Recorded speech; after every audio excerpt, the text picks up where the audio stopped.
One, two, three. Yes, pria sejati. Yes, yes, yes. Untuk melayani Tuhan, jangan sia-siakan waktu yang Tuhan beri. Hidup ini untuk jadi berkat. Hidup ini adalah kesempatan. Hidup ini untuk melayani Tuhan. Jangan sia-siakan waktu yang Tuhan beri. Hidup ini untuk jadi berkat. Oh Tuhan, pakailah hidupku selagi aku masih kuat. Bila saatnya nanti ku tak berdaya lagi, hidup ini sudah jadi berkat. Oh Tuhan, pakailah hidupku selagi aku masih kuat. Bila saatnya nanti bila berdaya lagi, hidup ini sudah jadi berkat. Bila saatnya nanti ku tak berdaya lagi, hidup ini sudah jadi berkat.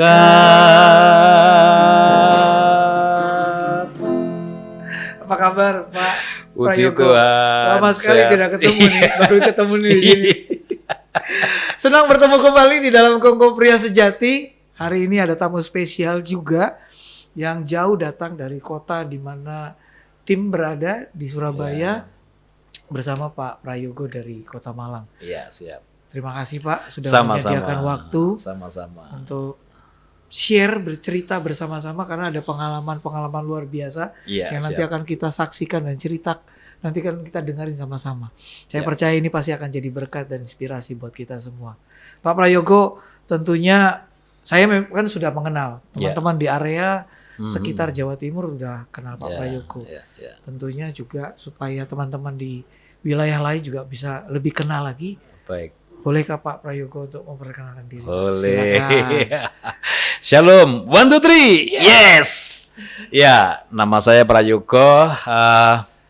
Saya punya 1 istri dan 2 anak. Ya, istri saya setahun yang lalu Pak Glorius itu Iya. sakit ya, COVID.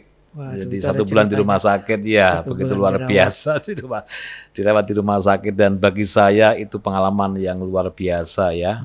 Anak saya 2, yang nomor 1 studi S2 di Brawijaya, tinggal tesis saja, lalu yang nomor 2 semester 5 juga di Brawijaya di ekonomi. Ya, kalau saya sehari-hari di Politeknik Negeri Malang. Ya, beliau seorang dosen. Ya, istri saya di Brawijaya, jadi kami sama-sama di pendidikan. Ya. Saya tinggal di Malang ya.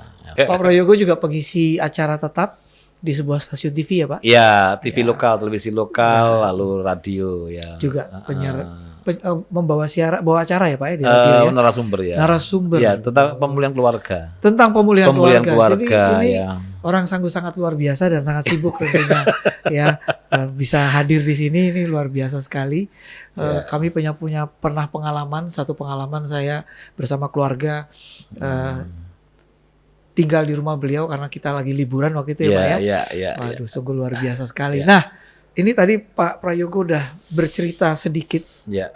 Ada sebuah pengalaman yang luar biasa di masa-masa pandemi, khususnya tahun lalu ya Pak ya. Iya, betul. Gimana tuh? Setahun yang lalu? Iya, setahun. Gak terasa. Gimana ceritanya ibu sampai mengalami sakit dan puji Tuhan bisa melewati masa-masa yang tadinya kritis ya Pak ya? Iya, jadi saya awali dengan pemulihan kami ya. Iya. 2009 saya hampir bercerai dengan istri saya oleh karena kesalahan saya. Ya, jadi saya Biasa. pernah mengkhianati istri saya. Iya. Saya hampir meninggalkan dia, lalu dia mengatakan jangan pergi gitu. Saya hampir pergi dari rumah waktu itu. Saya bilang saya kalau nggak bisa membahagiakan kamu, saya lebih baik pergi dari rumah. Sudah ambil semua barang-barang, termasuk rumah. Dia bilang saya nggak bisa hidup tanpa sampean. Dia bilang gitu. Beri saya kesempatan untuk mengampuni. Dan satu hal yang membuat saya bangga dengan istri saya, dia mengatakan persoalan ini saya juga ikut salah.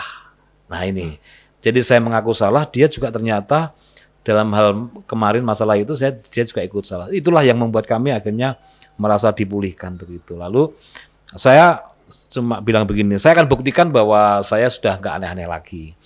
Nah 2009 November saya ingat saya akhirnya ikut camp Priyasjati. Ya, jadi gitu.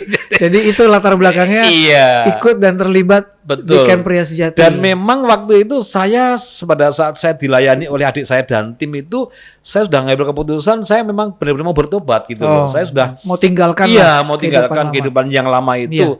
Dan sengaja saya memang ikut Priyasjati. Saya ikut dan setiap sesi saya merasa Tuhan pulihkan saya, Tuhan bukakan pola pikir saya dan saya setiap sesi saya menangis, saya cuma bilang Tuhan, saya kalau dipulihkan saya akan juga memulihkan banyak keluarga itu janji saya di depan Tuhan lewat camp itu. Nah kami dipulihkan, saya diberi Priyasjati, setelah di Wanita Bijak, kemudian kami nyambung, ya tentu perjalanan ini memang prosesnya panjang, ya. Setelah itu ada babak baru lagi. Betul. Jadi selama 3 tahun kami diproses secara ekonomi ya. Ekonomi kami betul-betul dibereskan sama Tuhan. Tapi setelah itu dipulihkan.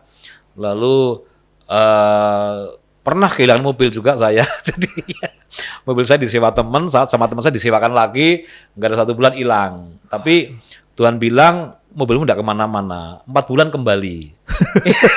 Kembali mobilnya itu. Selama 4 bulan kami tidak pakai mobil, saya merasa Tuhan, saya merasa bersalah ya, karena waktu itu nggak sepakat. Ketika saya sewakan, istri saya sebenarnya nggak setuju. Ini kan mobil untuk keluarga, untuk pelayanan, kenapa harus sewakan?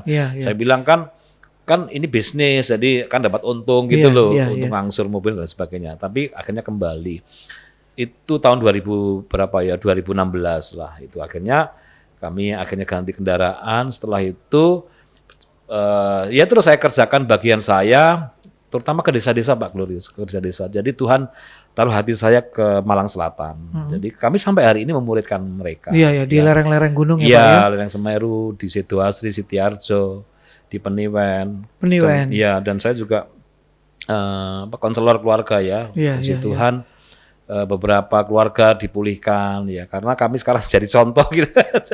Sudah mengalami proses lebih dahulu. Iya, dan ketika itu kami sudah serahkan kepada Tuhan, kami sudah kerjakan ya, seolah-olah sudah, menurut kami sudah sungguh-sungguh kok. Tahun 2020 Desember 2025 tahun yang lalu istri saya kena COVID gitu, dan itu saat kami melayani memang. Sedang melayani gitu. Jadi kena COVID, lalu istri saya sih waktu saya suruh swab enggak mau, dia takut mungkin dia. Akhirnya dia mau dirawat di rumah. Akhirnya kita panggil dokter. Isolasi di rumah selama 4 hari, nggak ada perkembangan. Kemudian saya harus bawa dia ke rumah sakit. 3 rumah sakit kami ditolak Pak Glorius. 3 rumah sakit ditolak karena saturasi di Batu atau di Malang? Di Malang. Jadi karena saturasi waktu itu 78 ya. Wah. 78. Waduh. Itu ditolak, lalu akhirnya dibantu temen saya masuk rumah sakit swasta di Malang akhirnya. Nah, pikiran saya waktu itu sih paling akan sembuh gitu ya, lebih baik. Saya sudah tenang gitu loh. Tapi di rumah sakit. Catatannya saya harus ada yang nunggu gitu loh. Ada yang nunggu, akhirnya mau enggak mau kan saya yang nunggu. Nah, saya ini paling tidak suka kalau merawat orang ganti pampers, itu paling nggak suka saya. Tetapi 4 hari saya nunggu istri saya itu, saya harus ganti dia pampers itu 1 hari bisa 10-15 kali Pak. Jadi Bapak melayani full sebagai Priyasjati. Apa yang tidak saya suka justru Tuhan perintahkan itu gitu loh. Jadi saya belajar iya. Tapi saya waktu itu saya melayani dengan sukacita, saya nggak ada sungut-sungut karena saya takut kehilangan istri saya. Jadi saking saya takut kehilangan dia, saya lakukan dengan sepenuh hati.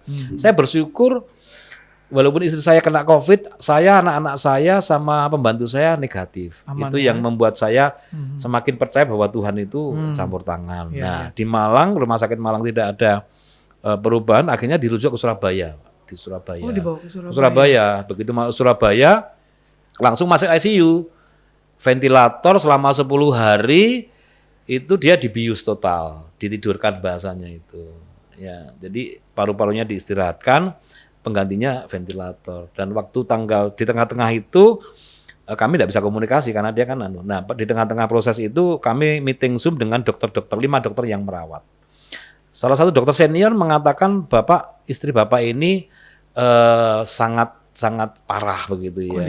Kondisinya yang COVID itu 85% sembuh, 10% itu perawatan di rumah sakit, yang 5% itu kematian. Istri Bapak itu yang 5%, dia bilang gitu. Waktu itu saya bilang sama anak saya, ini Mami sudah seperti ini, kita harus siap-siap. Anak saya sempat nangis. Tapi saya punya keyakinan istri saya sembuh. Ya, walaupun pikiran saya sudah kemana-mana. Nanti kalau istri saya meninggal dimakamkan secara protokol, nggak ada ibadah tutup pedih. Iya, saya pikir masa sih manusia pada saat mengakhiri hidupnya hanya sebatas itu gitu loh. Iya. Nggak ada penghargaan sama sekalian gitu ya, nggak ada penghormatan. Iya. Saya udah kesana kemana-mana Pak. Jadi tapi saya punya keyakinan istri saya sembuh gitu. Saya bilang sama dokter, terima kasih sudah merawat istri saya. Satu hal saya punya keyakinan istri saya sembuh gitu. Nah, waktu itu sebelahnya istri saya itu 3 hari meninggal, 4 hari meninggal, sama-sama di ventilator. 10 hari istri saya siuman, lalu waktu dia bisa membuka mata itu dia nyanyi memuji Tuhan sambil nangis dia. Oh iya? Iya, nangis itu saya dikirim videonya kan. Saya lihat videonya itu juga nangis sama anak saya. Nangisnya itu sukacita karena saya nggak jadi mati. Gitu. Saya sukacita karena siuman akhirnya kan, waduh puji Tuhan gitu ya. Mungkin bagi banyak orang berpikir, kalau mati kan nanti nikah lagi gitu ya. Saya nggak ada sama sekali, nggak ada sedikit pun saya bilang, Tuhan saya nggak mau istri saya meninggal. Saya bahkan bilang sama Tuhan, Tuhan izinkan saya masih hidup dengan istri saya 25 sampai 30 tahun lagi. Itu doanya Bapak? Itu doa saya. Waktu istri saya di ventilator 10 hari itu gitu. Sambil saya menyanyi muji Tuhan di rumah 10 hari itu bagi kami masa-masa di mana kami masa-masa yang sangat berat karena menunggu kepastian ya kabar itu ya. Kabarnya setiap hari perlu penantian. Saya doa puasa itu Tuhan enggak ngomong-ngomong gitu loh. Saya Tuhan ini tapi sudah enggak ngomong. Cuma Tuhan bilang gini, istrimu akan sembuh, sabar. Cuma itu aja Tuhan bilangnya. Makanya saya belajar bedanya manusia dengan Tuhan. Manusia itu banyak bicara, sedikit bekerja, tapi Tuhan sedikit bicara, banyak bekerja. Nah, ini yang saya tangkap. Dan ketika saya mendampingi istri, saya bersyukur kepada Tuhan ada satu keluarga yang hampir bercerai, tapi kemudian diselamatkan, dipulihkan sampai hari ini. Jadi kami mendampingi keluarga-keluarga yang bermasalah gitu ya. Bahkan suami ini diusir sama istrinya dan sempat tidur di rumah saya. Waktu kemudian sehari tidur di rumah saya itu dia sempat raker di Batu, dia mau kembali ke rumah saya, istri saya waktu itu isolasi di rumah, di kamar di bawah itu akhirnya saya bilang, maaf hari ini nggak bisa tidur di sini ya, saya carikan kos-kosan aja dia.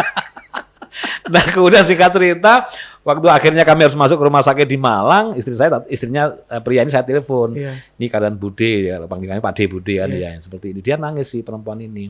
Saya bilang tolong kirim Bude pampers sama minyak kayu putih karena saya tidak bisa keluar. Oh ya, pada dia sambil nangis, saya video call, ini loh Budi keadaan seperti ini, saya melayani. Terus siapa yang nanti ngirim ke sana? Ya suamimu, lo nggak bisa. Ini mas ini saya sudah suruh.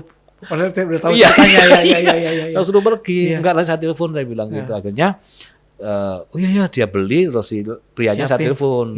Kamu pulang ke rumah, ambil ini. Minta maaf sama istrimu, peluk dia, kirim barang itu. Betul. Begitu dia pulang dari kos-kosan, itu barangnya sudah dia bawa ke kos-kosan itu, kresek-kresek banyak gitu. Dia peluk, lalu istrinya bilang, ya gini yang saya tunggu selama ini gitu. Wes sekarang cepet-cepet kirim ke rumah sakit gitu. Akhirnya suami ini kirim ke rumah kami. Sakit. Nah sejak itu mereka pulih walaupun juga masih lewatin proses masih proses juga itu. Tapi ternyata di tengah situasi kritis pun Tuhan bisa bekerja dengan cara yang luar dan Pak Prayogo tetap, maksudnya gini loh Pak. Orang biasanya kan dalam hal itu kan fokusnya kan beda. Iya. Tapi Bapak juga masih tetap punya hati buat ini ada Iya. orang yang dititipi, Iya. ya kan, untuk dilayani gitu. Iya. Sementara Bapak kan ada yang lebih urgent Betul, gitu betul, kan, betul, betul. karena melayani keluarga. Gitu. Memang ada yang bilang, sempat-sempat ya Pak Prayogo itu masih mendampingi suami loh. Memang tugas saya seperti itu. Tugas saya adalah mempertahankan pernikahan. Itu saya dibilang kemana-mana. Tugas saya mempertahankan pernikahan yang bermasalah. Itu tugas saya. Nah itu yang saya anggap bahwa, oh iya puji Tuhan. Terus yang kedua, pembantu saya yang pernah ketemu itu terima Yesus itu akhirnya. Itu yang membuat kami, memang proses untuk membuat orang itu kemudian dipulihkan itu harus bayar harga memang. Itu yang saya tangkap. Tapi yang lebih dahsyat Pak Glorious, Tuhan bilang kan kamu melayani kemana-mana nih gitu ya. Nah sekarang waktunya praktek katanya. Berlaku buat sendiri. Nah, iya, jadi, apa yang kamu katakan tak kembalikan kepada kamu, terserah kamu pakai kayak gitu. Wah ini kalau masalah kalau masalah mungkin masalah uang, masalah jabatan itu mungkin bagi saya it's okay. Ini masalah nyawa Pak. Nyawa, Bagi ya. saya Ya. nyawa ini ujian yang paling berat ya. Ya. Paling berat bagi saya loh ya. Saya enggak mau kehilangan. Sekali lagi saya tidak kesenangan lah gitu ya. Kalau nanti istri mati bisa dapat lagi kan boleh menikah lagi tuh kalau istri mati kan dapat yang lebih gini lagi. Saya enggak sama sekali enggak pikir seperti itu. Saya bilang Tuhan saya ini orang bodoh. Saya bilang gitu. Saya itu takut kehilangan istri saya. Nah betul Pak Glo. Akhirnya saya dapat tema dengan peristiwa itu penderitaan menyempurnakan kasih Tuhan. Penderitaan Menyempurnakan kasih Tuhan kasih lewat Tuhan. kasih suami kepada istri. Saya sekarang dengan istri saya sangat sayang. Ibaratnya harta yang tidak ternilai itu. Dan istri saya merasakan itu. Dan istri saya juga dipulihkan memang. Ternyata ini ada cerita ini. ternyata istri saya sampai kemarin waktu sampai dia belum sakit tuh masih kepahitan dengan saya. Selama ini. Selama ini walaupun dia pulih. Dia bilang aku mau ngomong sama papi apa? Aku sebenarnya kemarin dipulihkan sama papi apa? Aku selama ini menyimpan kepahitan sama papi. Masih simpan. Aduh, iya. Masih belum bisa ngelupain. Iya, tapi sejak sakit itu Rilis. semua dibereskan semuanya. Aduh, Pak. Itu yang Nah, yang membuat kami. sekarang ini sebahagia dan sesumringah apa sih Pak kehidupan Waduh, pernikahan Pak? Kami Prayogo? merasakan surga. Kalau kami ngajar sama mereka yang berumah tangga ya, saya bilang begini, pernikahan itu ada 3 fase. Heeh. Fase pertama bulan madu, ya kan? Iya. Pasti bahagia dong. Yes. Fase kedua madunya habis tinggal bulan-bulanan. Fase yang ketiga Nah, itu madunya tidak pernah habis. madunya tidak pernah Madunya, habis. dan kami sudah masuk fase yang ketiga. Madu yang baru ini. Ya? Betul.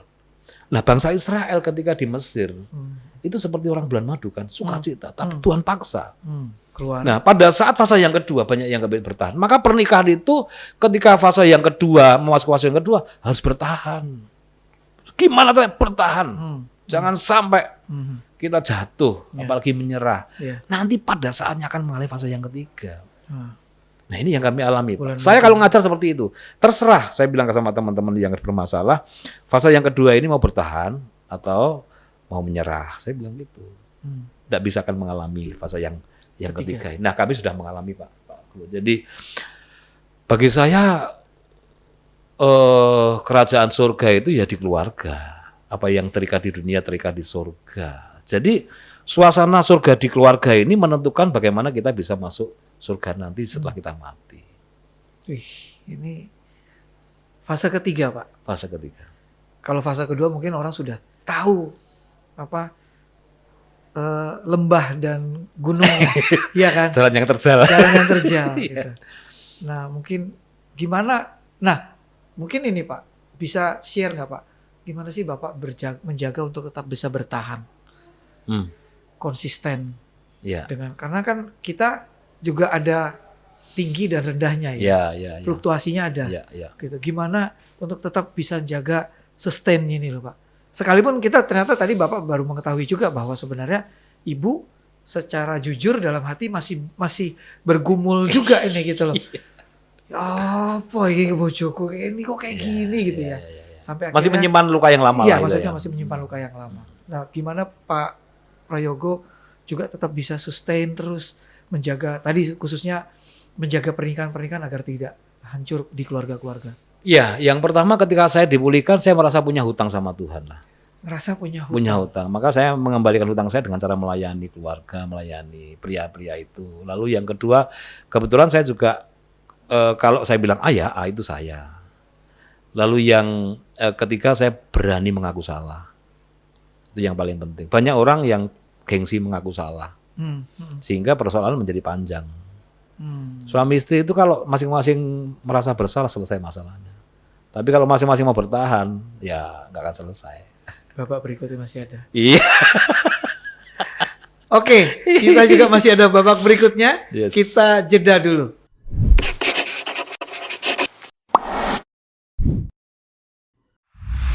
Ya, masih bersama Kongko Pria Sejati bersama dengan Pak Prayogo.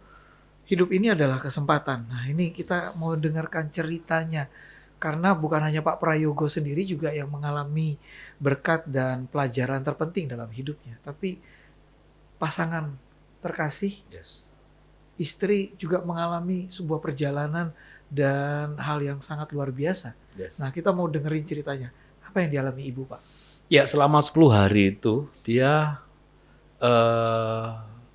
dibawa Tuhan ya istilahnya ya. Nah, cuma dia nggak merasa terpisah dengan tubuhnya, gitu ya. Oh, Jadi dia dibawa Tuhan tuh sama tubuhnya itu. ya. Dia dibawa ke pantai, ke gunung gitu kan. Dia juga dibawa ke rumah, dia ngelihat saya sedih gitu. Oh iya. Iya, lihat orang tuanya sedang doa gitu. Jadi dia dibawa kemana-mana selama 10 hari itu. Lalu dia mengatakan kepada kami, kesaksiannya itu, Tuhan begini, kalau kamu mati sekarang, kamu tidak akan layak, maka kamu harus bereskan itu dulu hatimu, katanya gitu. Oh, dia baru bereskan di hadapan Tuhan dengan ya ada kekecewaan, kepahitan juga, ada sama orang, dengan saya sendiri, akhirnya dia bereskan gitu. Jadi ada pemberesan yang luar biasa untuk dirinya. Gitu. Iya, Sehingga setelah dia kemudian membereskan semua yang menjadi beban dia selama ini, ya sekarang dia menjadi orang yang merdeka gitu. Jadi mengasihi suami, mengasihi anak-anak lebih maksimal gitu, bekerja lebih maksimal. Dan dia mengatakan bahwa saya ini hidup yang kedua gitu loh. Dan saya tidak akan sia-siakan hidup saya yang kedua ini. Itu yang membuat kami akhirnya, oh ini tuh cara Tuhan ya. Iya. Nah bagi pria-pria jangan nunggu sakit istrimu. Jangan tunggu sakit Jangan nunggu sakit baru berubah ya. Nanti kalau nggak sembuh gimana? Kan gitu. Nah, saya diberi kesempatan Tuhan untuk mengalami itu dan istri saya sembuh. Sembuh dari fisiknya yang sakit, sembuh dari hatinya yang luka selama ini. Dan kesembuhan dia juga menyembuhkan kami semuanya sih, keluarga. Ya kami semakin merasa bahwa oh ini toh kehidupan yang sebenarnya itu. Makanya kami terus berjuang bagaimana kami bisa merasakan dalam keluarga itu sukacita, bahkan suasana surga itu yang kami tularkan kepada keluarga-keluarga yang lain. Itu pengalaman ini. Jadi pemberesannya dia luar biasa. Tapi dia nggak merasa dia mati. Dia bilang aku nggak merasakan mati kok, nggak merasa. Jadi masih tetap bersama raganya. Betul. Ya, biasanya kalau orang mati kan lepas dari raganya. Lepas dari raganya, rohnya itu kemana-mana, jiwanya. Iya. Dia nggak, dia pergi itu dengan badannya gitu loh. Dia melihat pantai. Karena kami kan biasanya kalau melayani kan dekat pantai ke pantai gitu loh. Jadi dia dibawa ya yang dia pernah tempat yang pernah dia pernah kunjungi gitu. Mungkin yang tempat-tempat yang dia senang ya. Betul. Itu. Jadi Waduh. itu luar biasa Pak Glorious. Pengalaman yang luar biasa. Yang mungkin tidak semua orang mengalami itu ya. Iya betul karena 10 hari ya, 10 hari. Sebelahnya itu meninggal 2 hari, 3 hari meninggal dia bisa bertahan. Dan detik-detik itulah kami benar-benar merasakan betapa kami memang bergantung kepada Tuhan. Saya kalau ngajar kepada banyak orang, mengapa kita diizinkan mengalami ujian, mengalami badai gitu kan. Yang pertama supaya kita bergantung pada Tuhan. Yang kedua supaya iman kita semakin murni.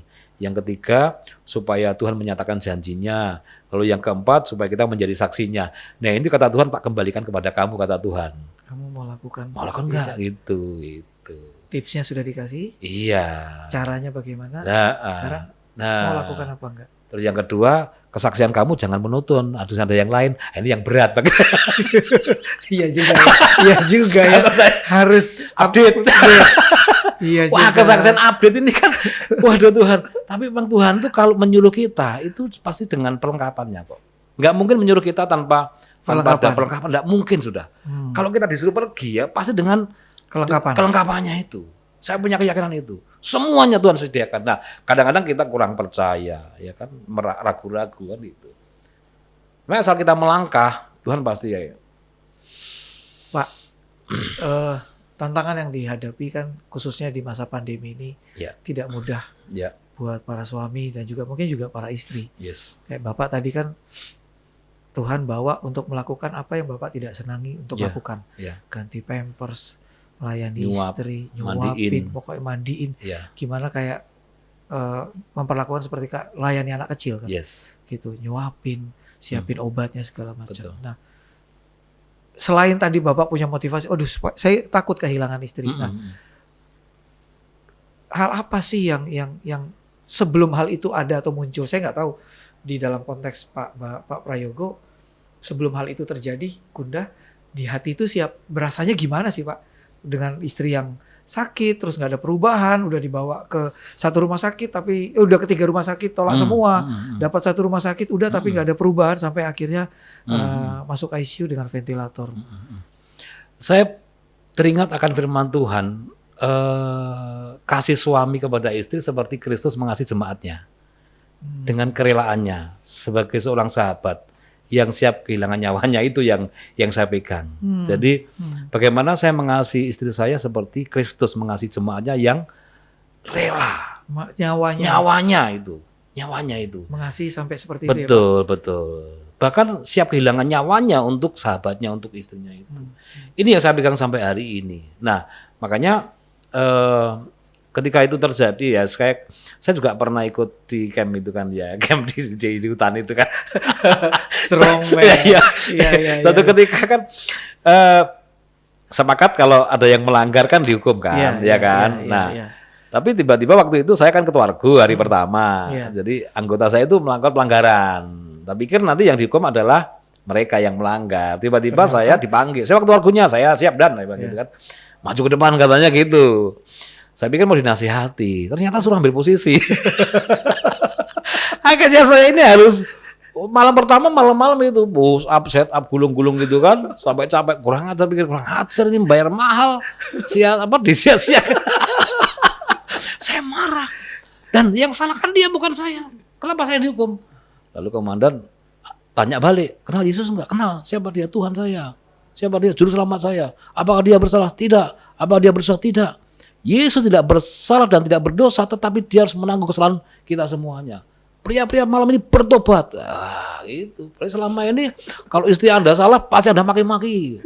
Kalau anak Anda salah pasti Anda pukul, Anda maki-maki. Mulai hari ini kalian harus siap menanggung kesalahan orang lain. Nah, saya menumbuhkan tentang kasih itu. Yang pertama, kasih itu memberi. Yang kedua, kasih itu siap disalahkan walaupun tidak bersalah. Yang ketiga, kasih itu siap menanggung kesalahan orang lain. Itu melekat dalam hati saya. Sehingga kalau toh istri saya salah, saya menanggung kesalahan dia. Anak saya salah, saya menanggung kesalahan dia. Dengan cara mengampuni dan mengasihi. Nah, jadi itulah kasih sebagai seorang suami, sebagai seorang sahabat itu. Dan memberi dengan kerelaan, dengan pengorbanan, pasti kan. Siap disalahkan, kita nggak usah marah lah. Bahkan siap menanggung kesalahan seperti Yusuf. Di penjara menanggung kesalahan istri Potifar. Ini yang saya pegang sampai hari ini. Kita jangan bicara kasih kalau kita tidak siap menanggung kesalahan orang lain. Jangan bicara kasih kalau kita disalahkan masih marah. Jangan bilang kasih kalau kita masih sulit memberi kepada orang lain. Itu yang saya pegang Pak Glorious dan saya praktekkan itu. Dan puji Tuhan yang memberkati juga keluarga-keluarga yang saat ini sedang bermasalah. Prinsip kasih yang sebenarnya. Saya menemukan 3 kasih itu ketika saya mengalami situasi sulit. Kasih dalam penderitaan, kasih menyempurnakan tadi ya Pak? Ya. Di tengah penderitaan kasih. Penderitaan menyempurnakan kasih Tuhan itu. Penderitaan menyempurnakan kasih Tuhan. Iya, jadi yang dalam benak saya itu bagaimana seorang suami mengasihi istri seperti Yesus mengasihi jemaatnya. Ini banyak perenungan yang Bapak dapatkan tentang kasih. Iya. Ya, penderitaan menyempurnakan kasih. Iya.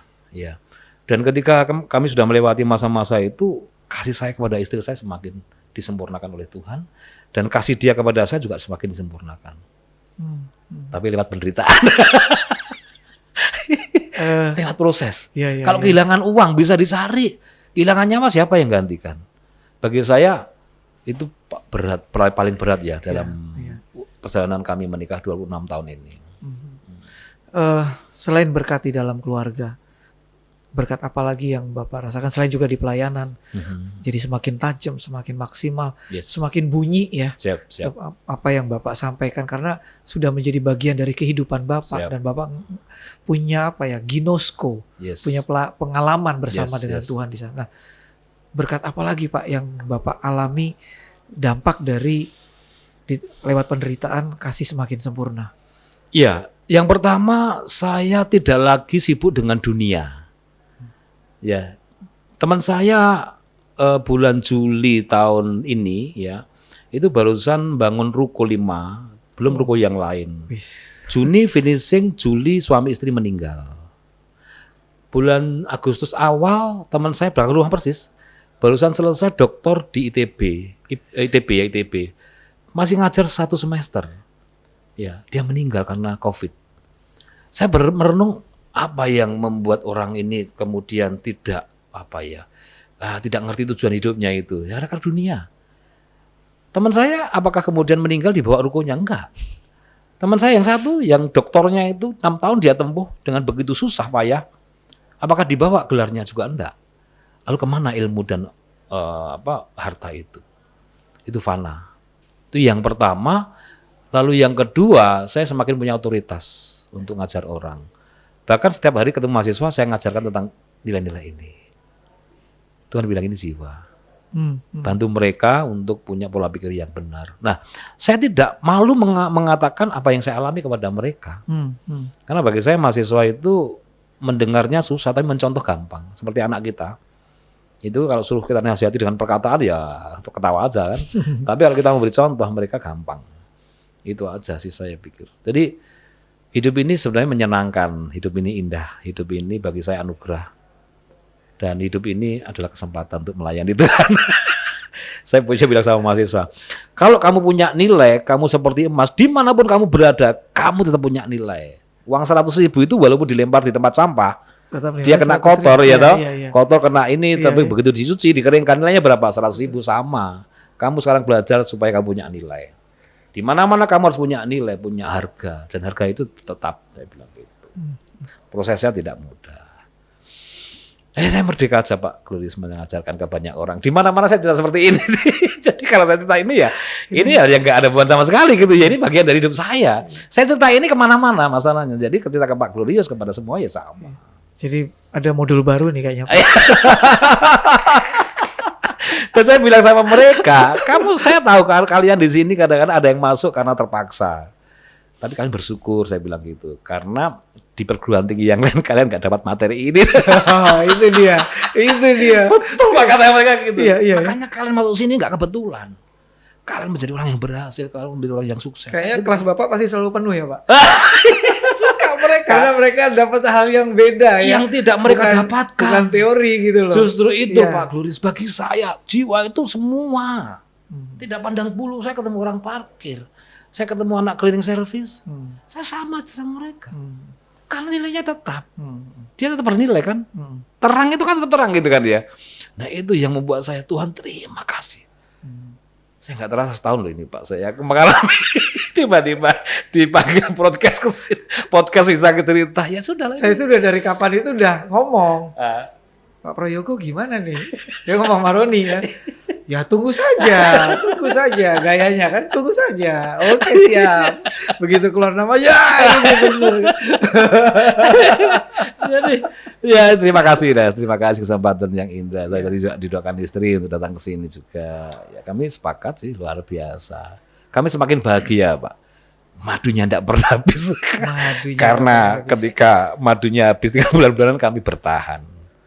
Bertahan. Maka fase yang ketiga sekarang kami nikmati. Pak, ini sebelum kita mengakhiri obrolan kita di segmen kedua ini, apa pesan yang Bapak ingin sampaikan kepada para pendengar? Pendengar kita bukan hanya para alumni Pria Sejati, tapi juga mungkin ada ibu-ibu yang juga sedang menantikan sesuatu gitu ya. Ataupun juga mungkin anak-anak yang mereka juga selama ini berdoa supaya papa mama mereka bisa mengalami Tuhan lebih lagi. Apa yang Pak Prayogo ingin sampaikan? Iya, hidup ini kesempatan. Jangan sia-siakan sisa hidup kita yang saat ini masih bisa bernafas. Karena beberapa bulan yang lalu ya, Iya, ya. saya cek satu desa itu 3 minggu itu 60 orang, 50 orang yang meninggal. Satu desa itu. Iya. Jadi kalau hari ini kita masih ada, jangan sia-siakan hidup kita saat ini. Berbuat baik, ya. Berbuat baik, tidak usah melihat latar belakang, nggak usah melihat apa yang akan mereka lakukan kepada kita, tapi tetaplah berbuat baik. Walaupun kita dijahati, tetaplah berbuat baik. Dan kalau hari-hari ini sedang mengalami masa sulit, menurut saya bertahan.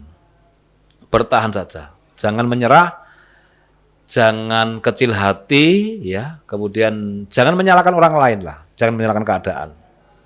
Ya, nikmati proses yang menyakitkan. Maka kalau kita keluar air mata, satu ketika kita akan menemukan mata air. Itu pasti. Banyak orang kalau hari ini sedang keluar air mata. Keluar air mata, satu saat akan menemukan mata air. Itu pasti, dan itu kami rasakan. Itu dahsyat. Oh Tuhan, oh Tuhan, pakailah hidupku selagi aku masih kuat. Bila saatnya nanti ku tak berdaya lagi, hidup ini sudah jadi berkat. Oh Tuhan, pakailah hidupku selagi aku masih kuat. Bila saatnya nanti ku tak berdaya lagi, hidup ini sudah jadi berkat.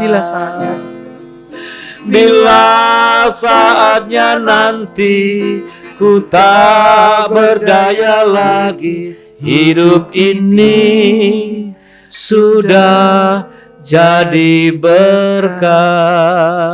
Pak Prayogo, sebelum kita tutup, bolehkah kita berdoa Pak Prayogo untuk teman-teman semua yang menyaksikan dan mendengarkan tayangan ini? Silakan Pak Prayogo. Baik. Bapak Surgawi, dalam nama Yesus, terima kasih untuk kesempatan yang indah. Pada hari ini kami boleh berbagi tentang apa yang Tuhan percayakan kepada kami, Tuhan izinkan kami alami. Dan hamba berdoa untuk Pak Glorius, diberkati keluarganya, rumah tangganya, pelayanannya, apapun yang dikerjakan Tuhan buat berhasil. Demikian juga untuk pemirsa yang melihat, yang menonton tayangan ini, keluargamu diberkati Tuhan, rumah tanggamu diberkati Tuhan, pernikahanmu diberkati Tuhan, sawahmu, ladangmu, ternakmu, usahamu, pekerjaanmu, pelayananmu semua diberkati Tuhan dalam nama Yesus Kristus. Yang sakit disembuhkan, yang lemah dikuatkan, yang susah diburkan, yang sedang jatuh dibangkitkan kembali.